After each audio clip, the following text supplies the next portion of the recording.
जब जब उन्होंने किसी विपक्षी पार्टी को तहकीकात होनी चाहिए। जगदीश मुखी साहब भी इस वक्त हमारे साथ जुड़ चुके हैं।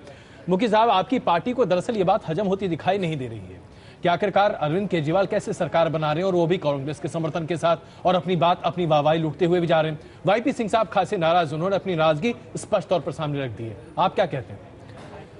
देखिए, ये इनका इंटरनल मैटर है। हमने अपनी पोजीशन बहुत ही स्पष्ट कहा है कि ये प्रजातंत्र में हेड काउंट होता है। हमारे पास मेजोरिटी नहीं है, इसलिए हमने अपोजिशन में बैठने का ऐलान कर दिया पहले दिन जाकर के 1 मिनट के अंदर कर दिया। किंतु सवाल ये है कि केजरीवाल साहब हमेशा बात तो करते हैं सिस्टम के परिवर्तन की, सिद्धांतों की, किंतु मुझे लगता है कि वो सब सारे सिद्धांत ताक में रख करके जिस प्रकार के समझौते किए उन्होंने, कांग्रेस का समर्थन लेकर के सरकार बनाने की बात की है और पिछले 10-12 दिन के अंदर अपने वक्तव्य एक के बाद एक बदलते रहे हैं। कभी वो कसम खाते अपने बेटे की, ना मैं समर्थन दूंगा किसी से, ना मैं समर्थन दूंगा किसी को, कभी कहते हैं कुछ और आज उसी कांग्रेस का समर्थन लेकर के सरकार बनाने की बात कर रहे हैं। नहीं तो आप तो इसका नहीं, मैं अगर आपको याद हो न्यूज नेशन पर ही आपने कहा था, नहीं मुखी साहब मुझे एक सेंटेंस मुझे आपको यहाँ याद दिलाना पड़ेगा। एक सेंटेंस आपने कहा था मुखी साहब, न्यूज नेशन पर ही कहा था कि अगर कांग्रेस समर्थन दे और आम आदमी पार्टी सरकार बना सकती तो बनानी चाहिए, हम सरकार नहीं बनाना चाहते। नहीं, हमने कहा है ना। तो आज अगर आम आदमी पार्टी सरकार बना रही है तो इसमें आप कैसे कह रहे हैं कि आम आदमी पार्टी अपने उसूलों से पलट रही है?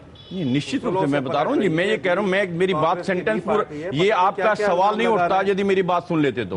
मैंने ये कहा था पूरी बात करने देते, तो मेरा इंटरप्रिटेशन ये है कि जो हम ये कहते हैं हम सत्ता नहीं, हमें तो परिवर्तन चाहिए समझिए।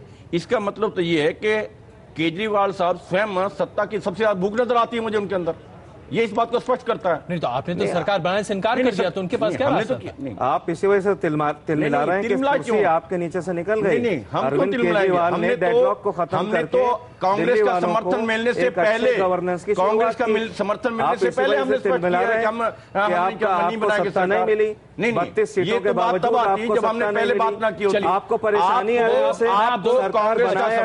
परेशानी मुझे आप दोनों को बीच में रोकना पड़ेगा। यहाँ पर एक बड़ी खबर आ रही है, मैं आप दोनों से मुखी साहब और फैज साहब, मुझे आप दोनों को रोकना पड़ेगा। यहाँ पर एक बड़ी खबर आ रही है, अभी ये खबर आई है कि शीला दीक्षित के घर पर, मुखी साहब एक सेकंड प्लीज, मुखी साहब एक सेकंड प्लीज, अभी ये खबर आ रही है कि शीला दीक्षित के घर पर,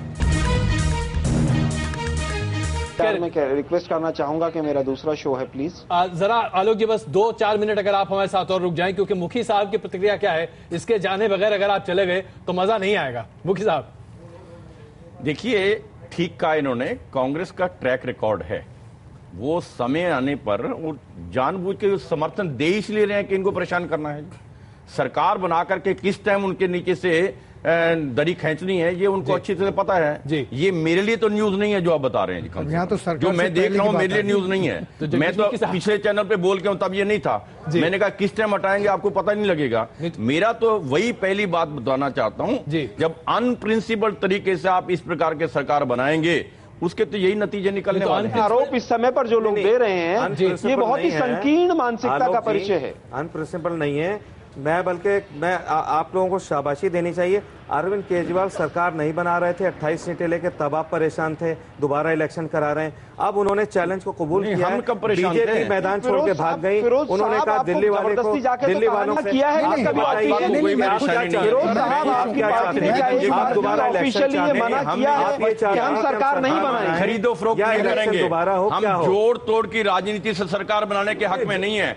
हेड काउंट होता है, हमारे पास जोड़ तोड़ की बात चल रही है, पूरी संख्या नहीं है, तो हमने अपोजिशन में जाने की बात की है। सिर्फ आपकी कांग्रेस के द्वारा की बात कर रहा हूं, देने से पहले हमने भाषा की बात कर रहा हूं और कुछ भाषा अभी भी आपने बड़े अभद्र शब्द माँ बहन के इस्तेमाल किए। मैं समझता हूं कि एक बड़े चैनल पे, क्या किसी भी चैनल पे माँ बहन का लफ्ज नहीं आना, अगर वो भी जनता को मूर्ख समझेंगे। बिल्कुल मुखी साहब, अब यहाँ पर आपकी बात समझ में नहीं आती।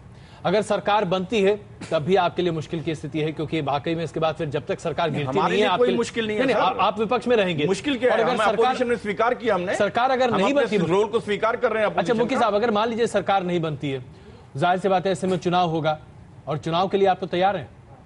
नहीं, मजबूरी है, कभी भी यदि आंकड़े नहीं बनते हैं, सरकार नहीं बनाते हैं, तो इलेक्शन कमीशन चुनाव ही कराएगा। और ऐसे में हर पार्टी को स्वीकार करना पड़ेगा। ऐसे में आपका विरोधी कौन होगा? हर पार्टी को स्वीकार करना पड़ेगा। ऐसे में आपका विरोधी कौन होगा? आप पार्टी आपकी नंबर 1 विरोधी होगी या कांग्रेस को ही आप नंबर 1 विरोधी मानेंगे?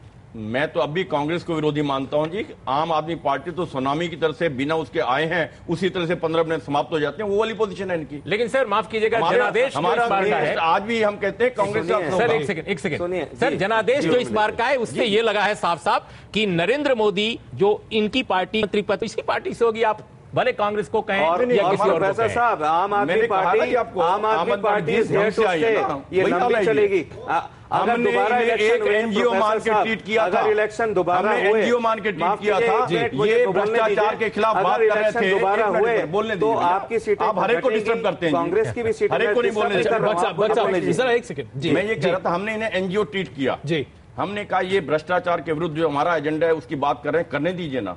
ये सारी बात बिजली की कर रहे हैं, हमारा भी ये एजेंडा करने दीजिए ना, इससे एक माहौल बनेगा।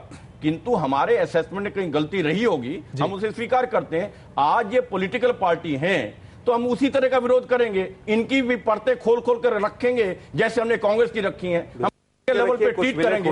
आज तक हमने से पॉलिटिकल पार्टी उससे फोर्स नहीं माना था कि शायद हमारे असेसमेंट में गलती थी, हमने एनजीओ के नाम से ट्वीट किया था। ये हमारा कहना है, कांग्रेस के साथ मैं आपकी तारीफ करता हूँ, इतना ईमानदार कन्फेशन, नहीं ईमानदार स्वीकारोक्ति है और ये अच्छी बात है। बहुत ये भी पता चलता है कि नेगेटिव मेंटालिटी है, पर्दे खोलेंगे, काम नहीं करेंगे, क्या सेवा नहीं करेंगे अपोजिशन में? आप राजनीति करेंगे, आप कहते थे हम राजनीति नहीं करते, राजनीति नहीं करते, राजनीति कर रहे हैं इसलिए पर्दे खोलेंगे। आप कहते हैं राजनीति नहीं करेंगे, रोकना चाहूंगा, राजनीति नहीं करेंगे, कहते हैं राजनीति। आप तो घटिया सामने आए, मैं आप दोनों को यहाँ रोकना चाहूंगा। मैं आप दोनों से गुजारिश करता हूँ, एक रिपोर्ट हम यहाँ पर अपने दर्शकों, आप दोनों से गुजारिश करता हूँ प्लीज एक रिपोर्ट यहाँ पर एक रिपोर्ट हम आपके सामने पेश करना चाहते हैं। क्या 2014 का लोकसभा का चुनाव अरविंद केजरीवाल का वो मिशन है करके जनता ने कितनी बड़ी गलती की है? जगदीश मुखी साहब, आपने मिशन 2014 की बात की है जी, उसके बारे में ये कहना चाहूंगा कि कहीं कंपैरिजन नहीं आता है। मोदी जी का एक व्यक्तित्व निखर कर जो सामने आया है देश के अंदर जी, आज देश की जनता की आस्था उनके प्रति बनी है, विश्वास बना है, एक राष्ट्रवादी व्यक्ति आ रहा है और उनकी एक ही विश्वास है कि आज हमारे देश को, जो बीमारू देश को आईसीयू से निकाल करके लाने की क्षमता किसी एक व्यक्ति के पास है तो नरेंद्र मोदी के हाथ में है, के पास है। इसलिए वहां किसी प्रकार का मैं आपको बता दूं, कल मैं अरविंद की कई रैलियों में था जहां वो लोगों से बात कर रहे थे और कुछ एक लोगों से मैंने बात की। लोगों ने कहा कि अगला चुनाव जो दिल्ली की जनता कह रही, मैं ये नहीं कह रहा, ये मेरा अपना व्यक्तिगत टिप्पणी नहीं है, लोगों ने कहा अगला चुनाव नरेंद्र मोदी बनाम अरविंद केजरीवाल है। ये दिल्ली के लोग बात कर रहे हैं, सब आप इससे अनभिज्ञ नहीं रह सकते। मैं दिल्ली के, मैं भी बहुत घूमता हूं। आपने जो कमेंट किया ना, प्रोफेशनल पसंद कर रहे हैं जी, जो ऐसे कमेंट कर रहे थे वो कमेंट रादर ये कह रहे थे कि ऊपर मोदी नीचे केजरीवाल, वो लोग ये कह रहे थे, यानी उनकी पसंद भी ऊपर के लिए मोदी ही है। जिन प्रोफेशनल की बात कर रहे हैं, लेकिन मैं समझता हूं कि दिल्ली की सरहद है अजय, अगर दिल्ली की सरहद की बात आप कर रहे हो तो निश्चित रूप से मैं भी मानता हूं ये हमारी सरकारें बहुत से यानी आप पूरी तरीके से उत्साहित हैं। चलिए, हम उम्मीद करते हैं कि आपका ये उत्साह बरकरार रहे। आप सबों का बहुत बहुत धन्यवाद इस चर्चा में शामिल होने के लिए। इसमें कोई दो राय नहीं है कि मिशन 2014 अरविंद केजरीवाल और आप पार्टी के लिए काफी महत्वपूर्ण हो सकता है, लेकिन उससे बड़ी बात यह है कि क्या अरविंद केजरीवाल 26 तारीख को मुख्यमंत्री के तौर पर दिल्ली में शपथ ले पाएंगे? कहीं ऐसा ना हो कि शपथ लेने के लिए पहुंचे और नीचे से मंच गायब हो, क्योंकि कांग्रेस कुछ भी कर सकती है। हम यहीं पर रुकते हैं कुछ देर के लिए, वापस आ रहे हैं कुछ और खबरों के साथ।